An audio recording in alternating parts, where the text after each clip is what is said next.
Jess Bryar, good to see Hey, you. It's nice to see taken you. us a couple of months to actually meet on Zoom. We have been trying to do this a very long time. I will take Yes. ownership of that. Lots of Yeah. travel. Good to see you. Good to see you. It's awesome. It's always good to see you. It's always Yes. fun.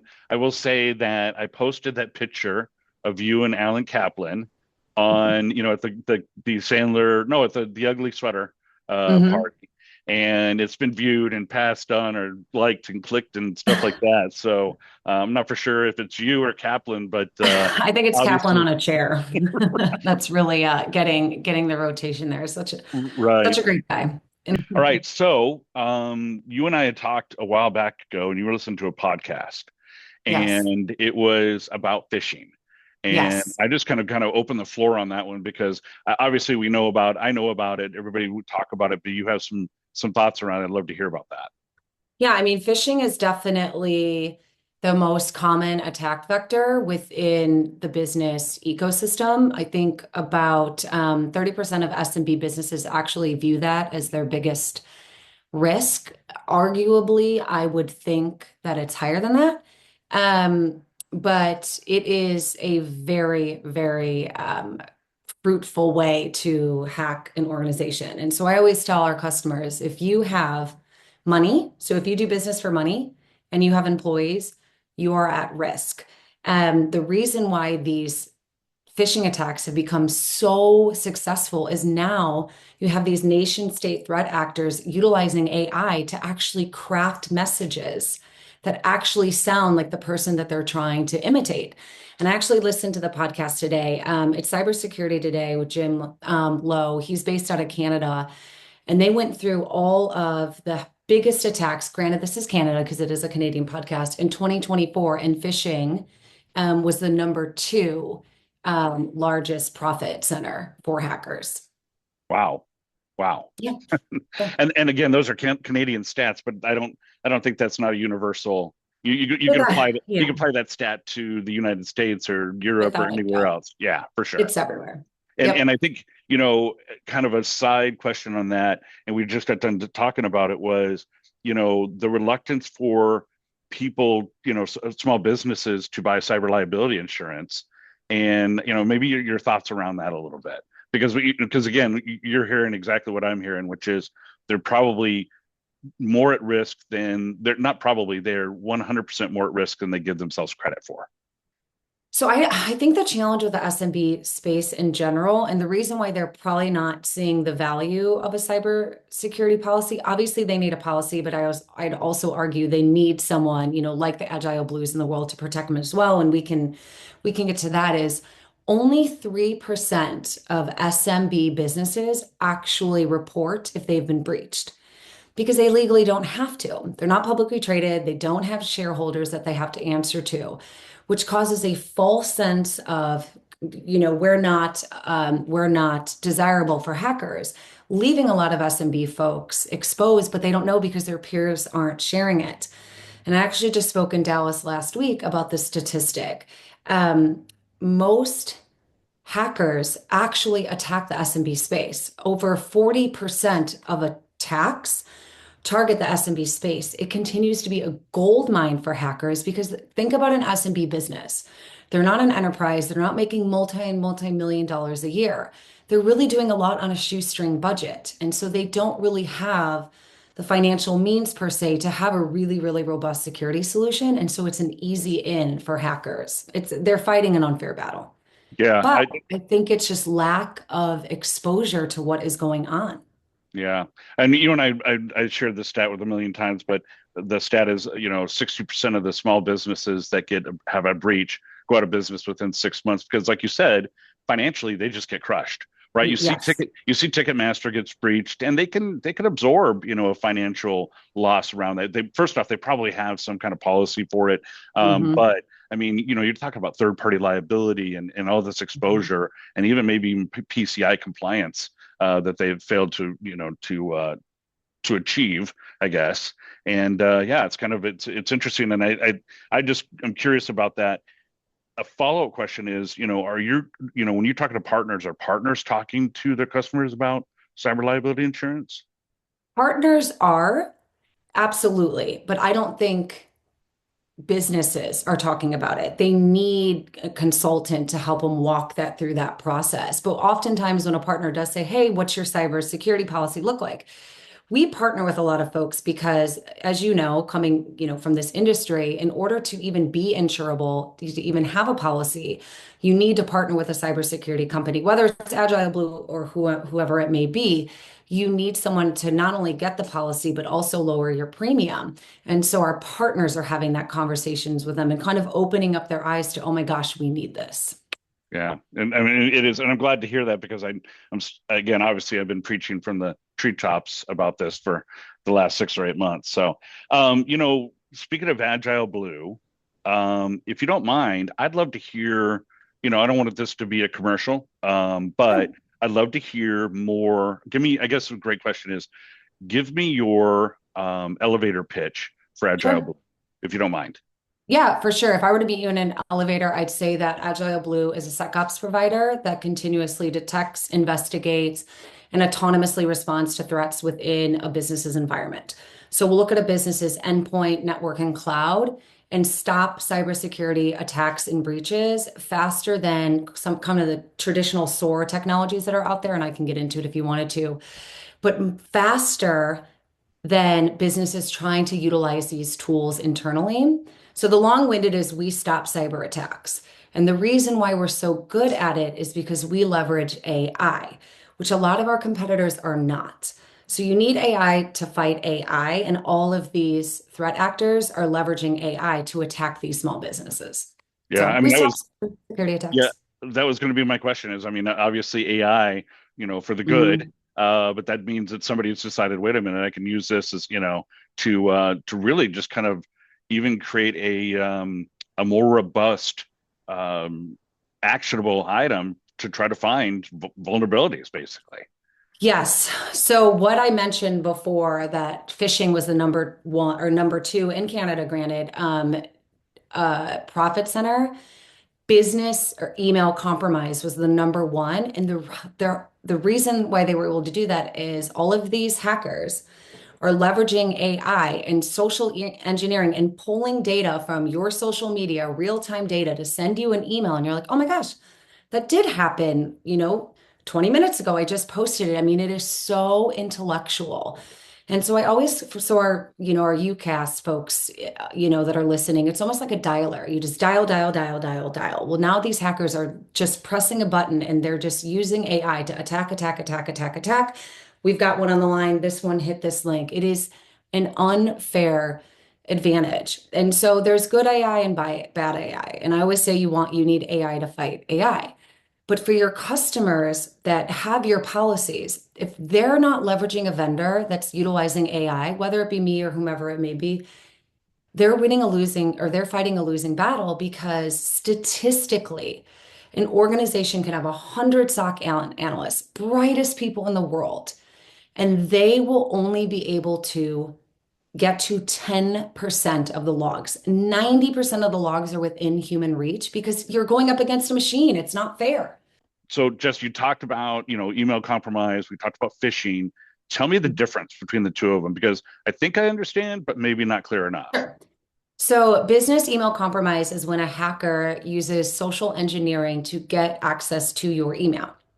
And so now they have control of your email. And so they're able to send an email to accounting and say, hey, I need you to pay this invoice. They see it comes from Keith. We know that he's an employee. We know that he recently did an event. We're going to pay this invoice unknowing that it is going to, the hacker's account or getting proprietary information or sending emails. I think we all get the email from the CEO. I need you to buy me this gift card. I'm in a meeting right now. Things like that.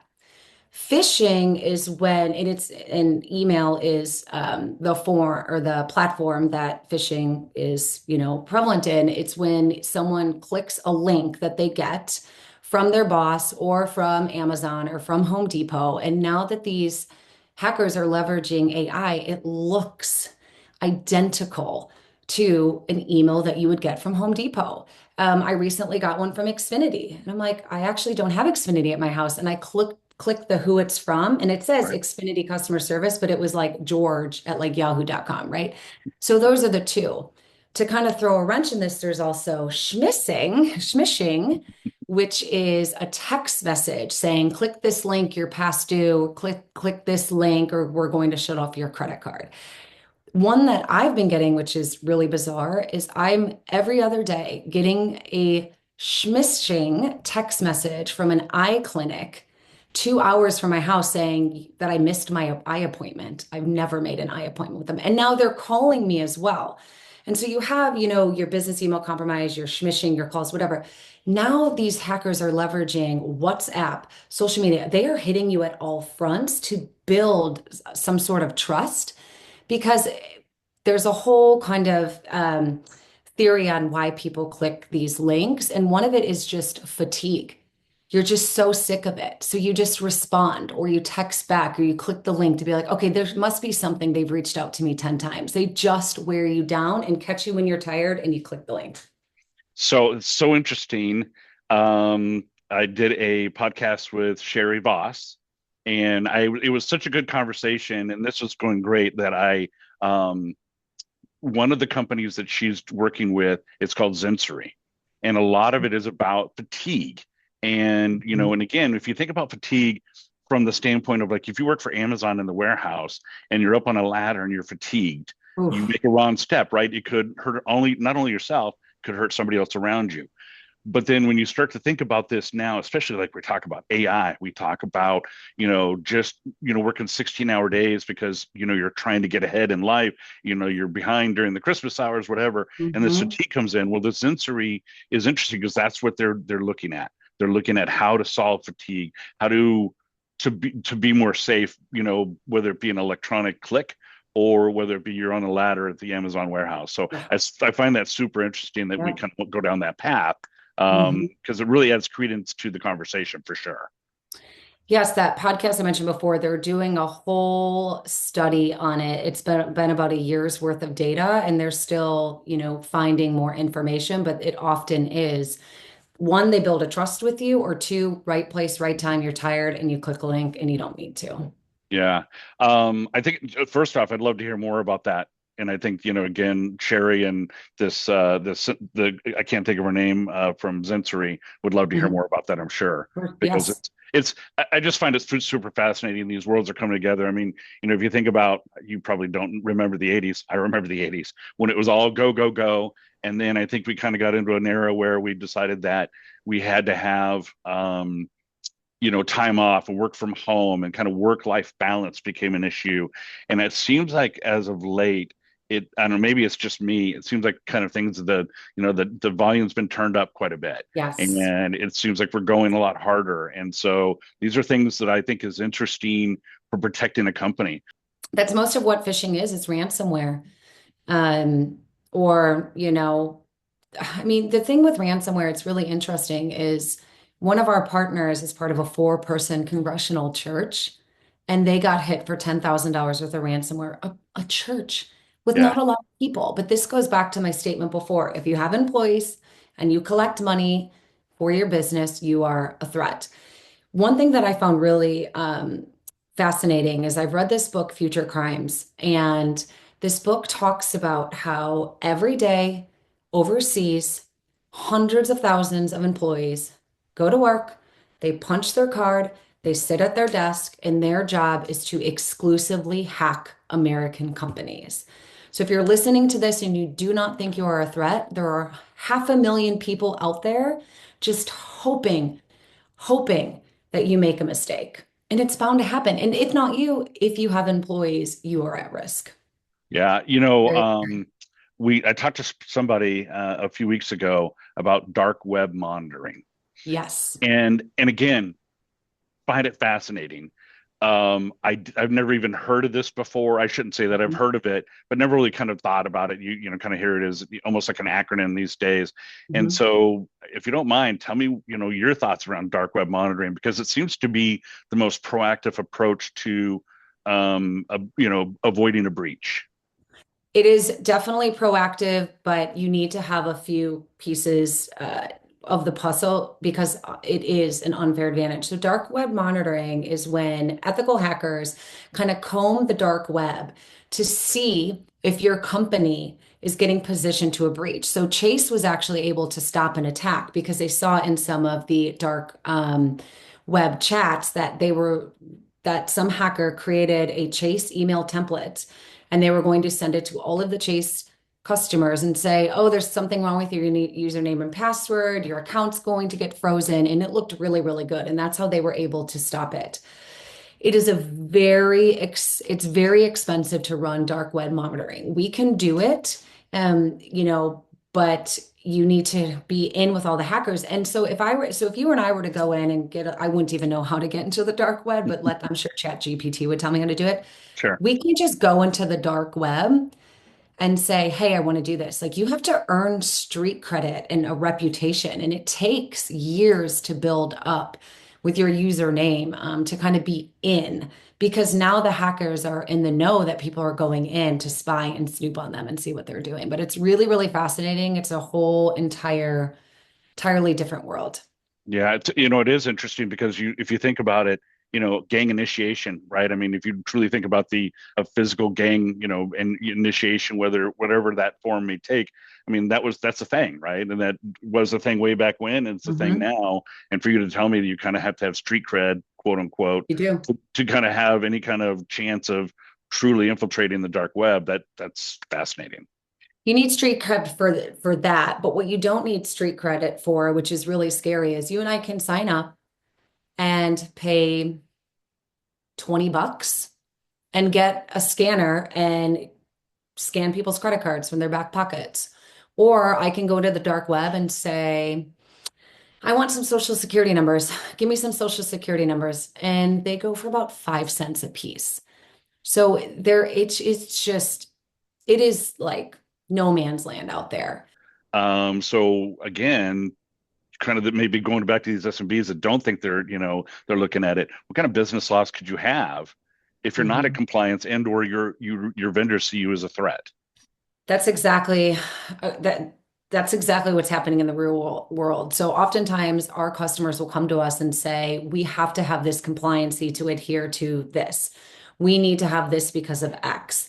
Um, we just actually signed a household name, and they came to us because they said, we just want to protect our brand. We don't even want to be out there and obviously they're vendors as well, but they just didn't want to be any reason for anyone to, fire them or put them on a list because they were exposed. So it's very much true. And then you look at Target, right? I think everyone has alert fatigue with Target because we keep hearing about it, so many years later.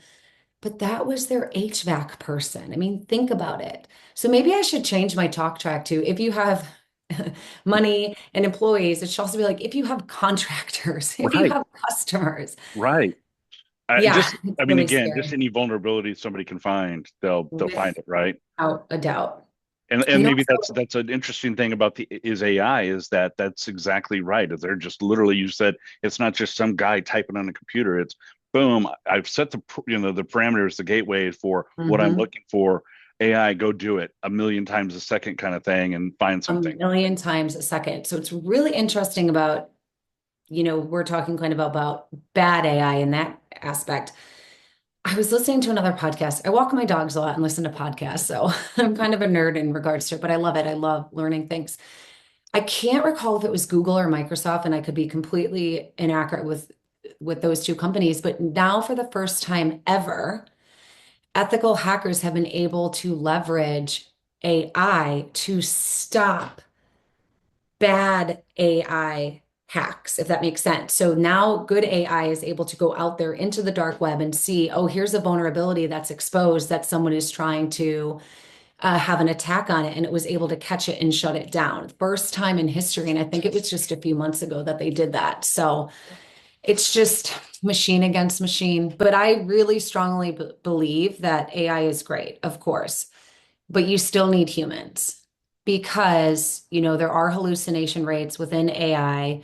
A lot of AI is, public, goes out to the internet. So there's a lot of biases with good AI. So I still wholeheartedly believe that you still need people But people kind of leveraging AI, I think is everyone's best chance of, winning. Because you mentioned before, I think, a certain part of businesses, once exposed, will not be able to survive attack within 6 months. I just recently read something that, and I do a lot in SMB space. I also sell into enterprise, but really I've been focused on SMB because candidly, I think it's a really underserved market for cybersecurity. And they recently polled C-levels within an organization, and 87% of them, which is staggering, said that they financially will not be able to recover from a breach. Yeah. 87%. Wow. 87%. So they know Right. this, but yet, like, the percentages of SMBs that actually have cyber liability insurance or, business continuity or business downturn insurance, some of these things I find it fascinating that somebody will go out and protect themselves personally with, umbrella policies and everything they really need to protect their family. But then they run a business and they kind of fall short on saying, With wait a their minute, livelihood. with their livelihood and their employees' livelihood, right? This is Hmm. this is really Hmm. important. So ethically, as Kurt Allen had said to me, he said, Great guy. I love Kurt. Yeah. He's been a good mentor to me. But Same. I had the Same. conversation with Kurt, and we had this conversation around we've taken clients, we've moved them to the cloud, right? We've said, okay, it's okay to work from home, it's okay to use your cell phone, so all these things are great, and it really, and I appreciate every bit of them. But now we've opened up exposures that weren't there before. Because if you could go in and lock yourself into just a local area network and not ever touch outside it, you don't have the exposures you do with everything we've kind of opened up to. Um, his question to me was, do we have an ethical responsibility to truly protect these customers that we've convinced to move to the cloud, to open up devices, to bring your own BYOD device, cell Mhm. phones and stuff and the other. We have an ethical responsibility to protect these folks, and that in my mind starts both with the breach prevention, but then what happens if a breach, post breach, what have we got to do? And again, Mhm. I can't scream loud enough about this, as far as my passion about this, because I do think it is. I just think it's such a cheap way to protect your business. I really do. I mean, yes. I mean, you nailed it. You have umbrella C policies, you protect your home, your car. Why not your livelihood and your employees' livelihood? So business owners out there, get on board. Yeah, It's really unfortunate because oftentimes I'll have a conversation with a potential customer and they'll say, not now, not now. And I cannot tell you how many times they come back within 6 months and they're like, we were hit. We've had an incident. And it is actually like breaks my heart. I'm like, yeah, because for a small fraction, I mean, it's worth it. yeah. I had interviewed Joel, and I can't think of Joel's last name, but Hoffman, Hoffman. Yeah, thank you. okay. Yeah. Joel, yeah, great guy. And we talked about that, right? I said, well, how much does it cost to really protect? And they came up with the dollar figure, per head. And I forget what that dollar number is, but it was cheap. If you think about what it costs, Worth is, it. yeah. And then I'm talking about, and I kind of added in the cyber liability insurance on top of that, and it is cheap in comparison to the catastrophe that could happen if you don't You have know, this. I wonder, and I'm not a business owner, so I'd love if, when we post this to get comments. I think you make a really good point. I wonder if businesses just think it is way too expensive and they're just have no interest. I've always said if you only have a small amount of money as a business, EDR is the best bang for client's buck. It's like EDR is what? $5. What? EDR is what? Endpoint detection and response with a key Okay. focus on that response, or MDR managed, detection and response. Right. It's about five-ish dollars per user, what, a coffee and a muffin every Right. month? Like, why wouldn't you spend that money to protect? And that's just, EDR. That's if you really, really don't have a budget. But now that companies are leveraging AI, you're able to get more robust solutions because they're leveraging the technology that they're investing in. So, yeah, I'd be interested to see why, maybe some comments from our viewers to see why they just don't see the value in it. Yeah. Maybe it's I our mean, job to teach it. Yeah, and again, I mean, you can evangelize all you want, but when you look at your budget, I mean, again, I couldn't stress it enough, and I think I've so you had mentioned that the most people I talk to as well is they've already had a breach, right, and they come It's a back and shame. now they want to talk, right, so Yeah, it is a shame, so that's yeah. unfortunate, but it is what it is. So It um, happened. where do you think this is going from when I say this, where do you think cybersecurity is going for the partner channel? I mean, where do you think kind of like, I guess if you're going to put on your future goggles, tell me where you think this is rolling, right, exactly. Appreciate that more than you know, and that's definitely not getting cut out. um, so give me kind of your predictions, if you will. I think it's growing. I think the partner community, has had some timidness in regards to offering a new solution into their portfolio. So the traditional partner is network, voice, and then, cloud. I think kind of cyber is what cloud was 10 years ago. It's relatively new-ish, but it's not really new. I think cyber now within the partner community is a very crowded space. I feel that cybersecurity companies are what UCAS companies were a really long time ago. Um, it's just an oversaturated market. However, this being said, I'm seeing kind of the pendulum shift within the partner community. And now they're saying, okay, I don't have to be the expert. I'm actually coming in as a true vendor agnostic consultant in helping my business. And I've had some conversations with partners and I've said, well, that's great that they're billing X amount with this service every month with you. What happens when they have a breach and they shut down? And they're like, oh gosh, I'm like, so partners out there that are listening, protect your livelihood by protecting your client's livelihood. And so Right. I do see more partners asking the questions. And so, I've held their hand with here's some security door opening questions. And really anyone listening, it doesn't have to be technical. It's you're selling them something. All a partner has to say is great. How do you want to protect it? Great. How do you want to secure it? So easy. So I think this time next year, it'll be a completely different ecosystem. Obviously we've gone from that hardened device on site to Mhm. really kind of a cloud-based, or when you look at Agile Blue, and AI dashboard, which I think the dashboards are so critical, almost kind of a starting point for a sale, right? When you can put a dashboard on somebody's desktop and they see almost like the credit monitoring, where they could see, wait a minute, I'm not in the green where I want to be, right? As far as my overall score is concerned, That's what we I'm in the do. red, and here's my vulnerabilities, and then also the capabilities of a dashboard to see, what Johnny keeps clicking the phishing simulation, right? And so Johnny needs extra training, or this is where we fail as a team, and I think those dashboards are those kind of like almost like a spotlight on your vulnerabilities are so crucial to. I think that's a great way to get into a conversation, get a demo in, and just get a Mhm. demo account on an IT director's desk, because we Yep. know that especially in the SMB, the IT director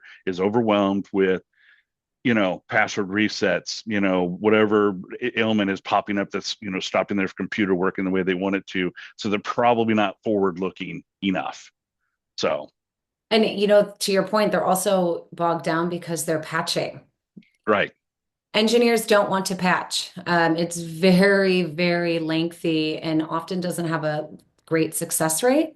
So I would encourage those in engineering to have someone else do the patching for you because it is just so time consuming and you want to be ahead of everything and that unfortunately patching schedules fall behind.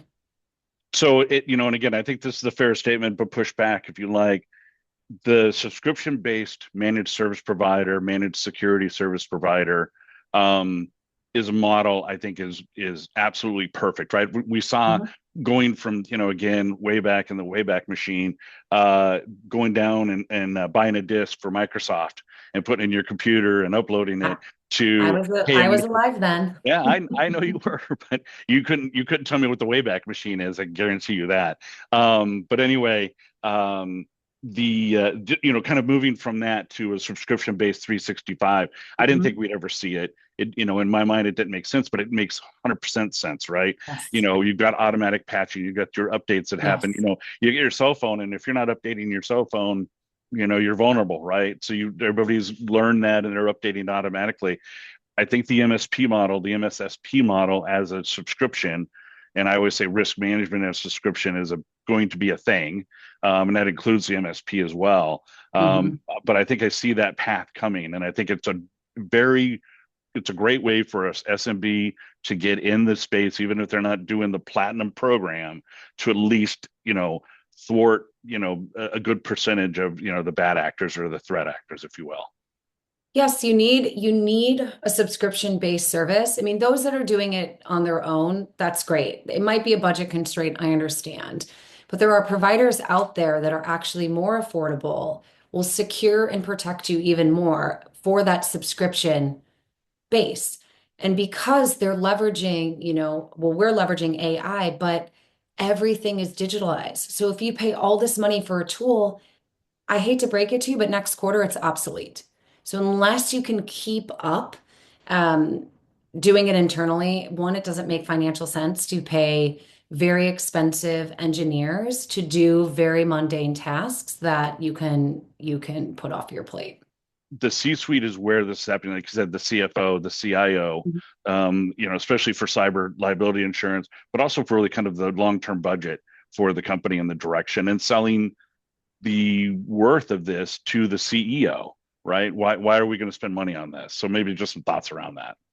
It's definitely a conversation, and my company has a whole campaign in a box with different buying personas. So if you're talking to the CEO, what's important to them, what CFO, what's important to her, C whomever it may be. I attended a event with a TSD in the market, and they mentioned something that was really eye-opening to me. And I've actually, in my speaking event in Dallas last week, I brought this up to a CFO.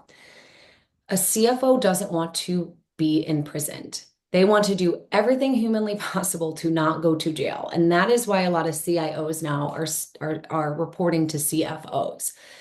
So they every day they go to work and they think, how can we not be hacked? Because if you're hacked, oftentimes people go to prison, CEOs for larger companies. Well, if there's ever a breach, they're fired, right? So it really just makes sense to them. But oftentimes we talk to IT managers or IT directors, but it's really depending on the conversation because if you're talking to someone that high up in the C-suite, they don't want to have a technical conversation. How does this help my business? But then how do you have the conversation with this is actually revenue generating for you? If you implement this solution, you will have uptime. You won't have any downtime. And now you can make your widgets faster. You can make your widgets faster because we don't have to worry about X. And so it's really just tailoring the message to whoever you're speaking to. If you're talking to the IT director, hey, we can do the patching for you and we can give you, to your point, kind of that scorecard, like the credit score, we can give you a snapshot of everything that's going on in your environment that you can bring to the board of directors, and now you're the hero. So it's just tailoring it to, the with them, what's in it for them. Um, I'd love because cyber, policy isn't really my world. What are you seeing within your customer base? What's really their impetus to buy? We spoke about this. I think a lot of what happens is they've had a breach, or quite Both. frankly, somebody they know have had a breach. Got it. Like there was an incident where, and actually this wasn't part of my customer base, but Joel Hoffman had mentioned one, but there was another one. Maybe it was Joel that mentioned this, but it was a contractor who had gotten it was a I don't know if it was a phishing or maybe a phishing, but the receptionist thought she was talking to the CEO, and Mm. the person she was talking to literally redirected $100,000 away from where it was supposed to go to somebody else. Now, Oh, happens so every if you day. think about it, contractors super at risk because they don't move $20 transactions. It is I bought $100,000 for the lumber. I've got to pay, whatever workman's comp, whatever the case may be. These are large numbers because they do big transactions, right? They build a house, they're doing big transactions, Yes. or they're remodeling, whatever. So I think Huh. that typically it is like you said, something happened to them or something happened to somebody they know. And so I just it's sad, but it's there. I think for me, a lot of what I've been talking to more because as I'm getting this off the ground, so I'm talking to the partners and trying to get their buy-in and trying to ask them why are they not asking the question. I mean, I can make $30 a day, but that those installed bases for me are probably, well, they're just as attractive. I mean, obviously I want to bring revenue through to the MSP, but I think there's a missed opportunity with the amount of, this, I think you might have mentioned this, the amount of services that require to get the policy and the amount of services to keep the policy or to maintain the policy Yes. behooves the MSP all day long. And if you're Yes. not asking these questions to, increase your revenue spend with your customers, I think you're missing an opportunity. That's what I'll say. Yes. Yep. I Yeah. agree.